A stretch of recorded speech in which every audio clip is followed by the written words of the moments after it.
SIR को लेकर के विरोध जारी है। एसआईआर पर विपक्ष का हल्ला बोल। बिहार विधानसभा के बाहर विपक्ष के जो विधायक हैं वो प्रदर्शन कर रहे हैं। संसद के बाहर भी जोरदार प्रदर्शन हो रहा है। एसआईआर के मुद्दे को लेकर बैनर पोस्टर के साथ प्रदर्शन हो रहा है।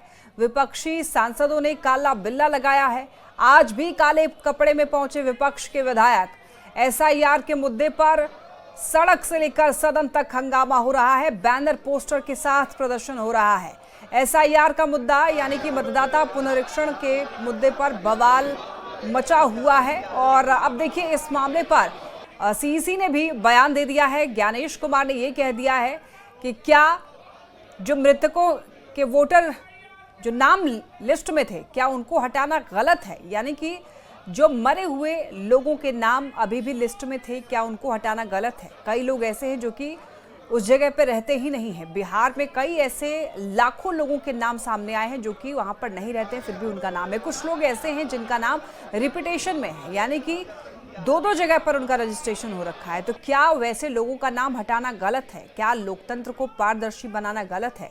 सीईसी का ये बयान अब सामने आ गया है इतने ज्यादा विरोध देखने के बाद में। तो इसको लेकर के देखिए, संसद के बाहर प्रदर्शन हो रहा है। काले कपड़े में लोग नजर आ रहे हैं। बैनर पोस्टर लेकर के पटना से लेकर दिल्ली तक संग्राम है। तस्वीरों में आप देख रहे हैं, तस्वीर ये अभी की तस्वीर है। और अब आपको बताते चलें, मॉनसून सत्र चल रहा है और मॉनसून सत्र के समय में एसआईआर का जो मुद्दा है वो काफी ज्यादा गरमाया हुआ है। संसद के बाहर भी जोरदार प्रदर्शन हो रहा है। विधानसभा के बाहर भी जो विपक्ष के विधायक हैं उन्होंने भी जमकर बवाल काटा है। एसआईआर के मुद्दे को लेकर के विपक्षी सांसदों ने काला बिल्ला लगाया है। एसआईआर का मुद्दा इस वक्त चुनाव के लिहाज से काफी ज्यादा महत्वपूर्ण हो जाता है, क्योंकि वोटर लिस्ट रिवीजन जो है एक ऐसी प्रक्रिया है जिसमें कई लोगों के नाम हटाए जा रहे हैं। जो लोग वहां से कहीं और शिफ्ट हो चुके हैं, यानी कि जो लोग बिहार में नहीं रहते हैं, या ऐसे लोगों के नाम अभी भी लिस्ट में थे जो लोग मर चुके हैं, जो लोग जीवित नहीं हैं, तो उनका भी नाम हटाया जाना चाहिए था। इलेक्शन कमीशन का ये कहना था। और कई के नाम ऐसे हैं जो कि वहां से शिफ्ट हो चुके हैं। कई लोगों के नाम ऐसे भी हैं जो कि 2 बार रजिस्ट्रेशन उनका कराया जा चुका है, यानी कि 2 जगह पर उनके नाम है। तो ऐसे में उन लोगों के नाम हटाना बहुत ज़्यादा ज़रूरी था। उनके नामों की एक बार फिर से रिवीजन करना ज़रूरी था। और इसी वजह से इलेक्शन कमीशन ने एसआईआर प्रक्रिया जो है वो शुरू की थी। और ये लगभग 90% ये जो प्रक्रिया है वो पूरी भी हो चुकी है। अब बस कुछ ही समय बाकी है। जब ये 100% जो वोटर लिस्ट रिवीजन है वो काम पूरा हो जाएगा, उसके बाद कुछ वक्त लोगों को दिया जाएगा जहां पर वो नाम अपने जोड़ सकते हैं, अपने नाम हटा सकते हैं, या फिर अगर उनके नामों में कहीं कुछ गड़बड़ी है, कुछ भी अगर उनको दिक्कत दिखेगा उनके वोटर आईडी कार्ड में, तो वो अपना सुधरवा सकते हैं, नाम को जुड़वा सकते हैं या नाम हटा भी सकते हैं। जैसे भी उनको दिक्कत होगी वो शिकायत दर्ज करवा सकते हैं, उसके लिए भी उनको समय मिलेगा। लेकिन विरोध जो है वो जारी है। विपक्ष का ये कहना है कि यहाँ पर जो जरूरी वोटर्स हैं, जो बिल्कुल वाकई वोटर्स हैं, उनका भी नाम हटाया जा रहा है। तो बिहार विधानसभा प्रारंभ की जाती है। अब प्रश्नोत्तर काल होगा। बैठिए, बैठ जाइए ना, बैठिए। क्या है बताइए। चर्चा हो रही थी महोदय, और आपने भी सभी दल के लोगों के लिए समय जो है आधारित किया था महोदय कि अपने पक्ष को एसआईआर के मुद्दे पे जो है रखेंगे।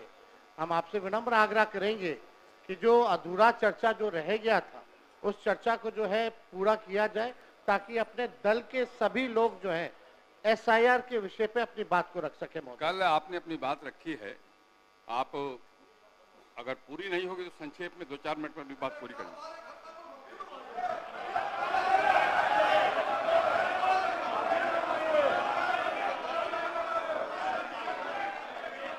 बैठिए, बैठ जाइए ना, बैठिए आप पहले बैठ जाइए,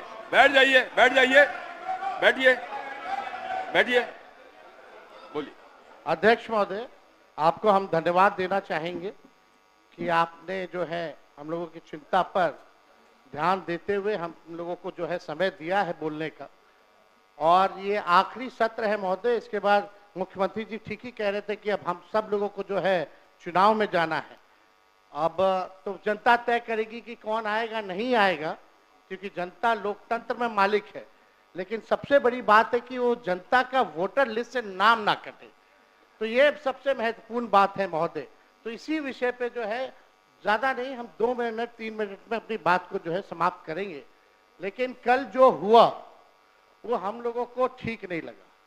हम लोग सब लोग एक ही मकसद से आते हैं, बिहार के विकास के लिए, बिहार के लोगों की तरक्की की बात हो, चाहे पक्ष हो विपक्ष हो।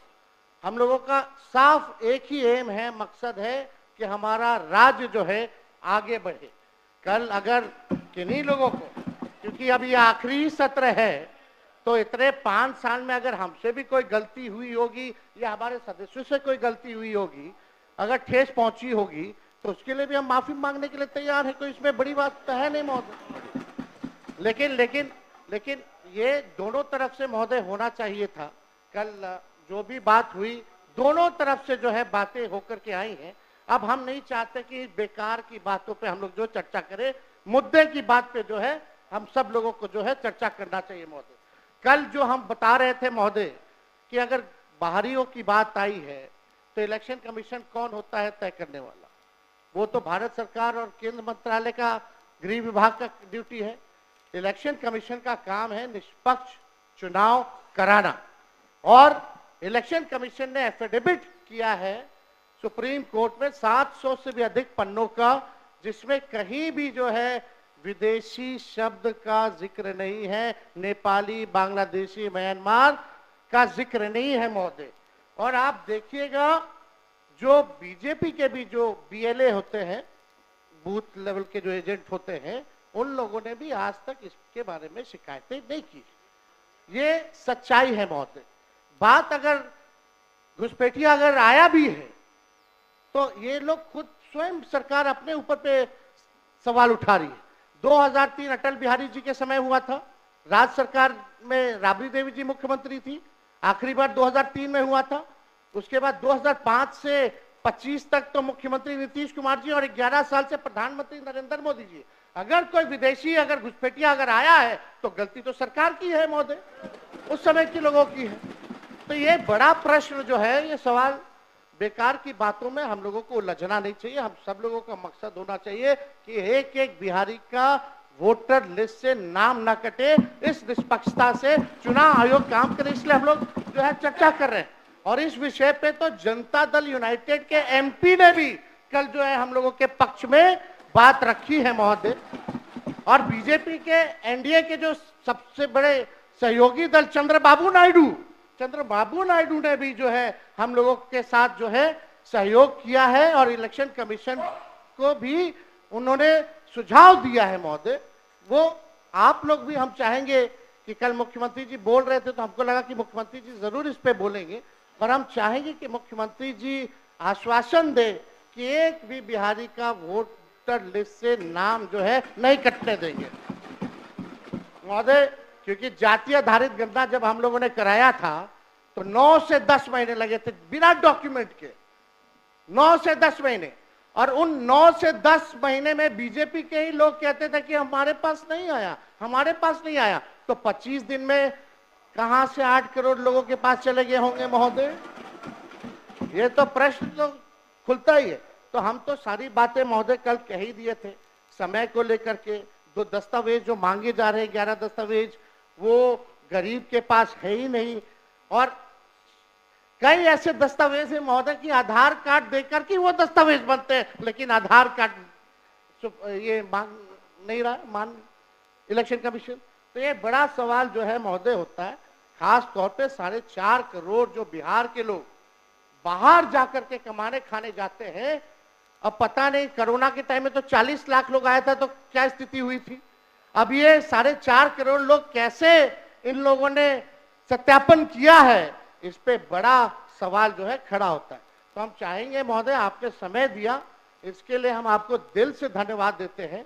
और चाहेंगे कि इसमें पक्ष विपक्ष नहीं, हम सब लोग वही वोटर लिस्ट से चुन करके आए हैं जिसपे चुनाव आयोग उंगली दिखाने का काम कर रहा है, चाहे आप हो या हम हो। यानी सारा चुनाव ही 2003 के बाद से फर्जी है। तो ये बड़ा सवाल खड़ा होता है। कम से कम अपने मालिकों के बारे में हम सब लोगों को सोचना चाहिए। उन गरीब वंचित शोषित समाज जो अंतिम पैदान पे जो खड़ा जो समाज है, उनको एक ही अधिकार बाबा साहब संविधान में दिए हैं, वोट का अधिकार। वोट का इतना ताकत है महोदय कि बड़ा से बड़ा नेता क्यों ना हो, प्रधानमंत्री क्यों ना हो, उसको भी जो है झुकना पड़ता है अपने गरीब वोटरों के आगे। तो इस पे महोदय हम चाहेंगे कि सभी दल के लोग जो है अपनी पक्ष को रखें, और आपने जो समय दिया इसके लिए आपको हम दिल से धन्यवाद देते हैं। श्री शकील अहमद खान, श्री शकील अहमद खान।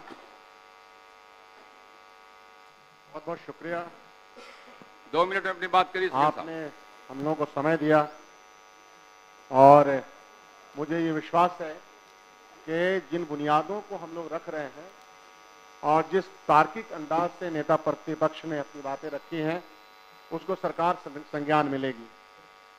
एक छोटी सी कविता मुझे लगी कि पढ़ना चाहिए। ऐसा ना कि हम भी पढ़ने लगे उसके बदले। ये परवेज अख्तर की है।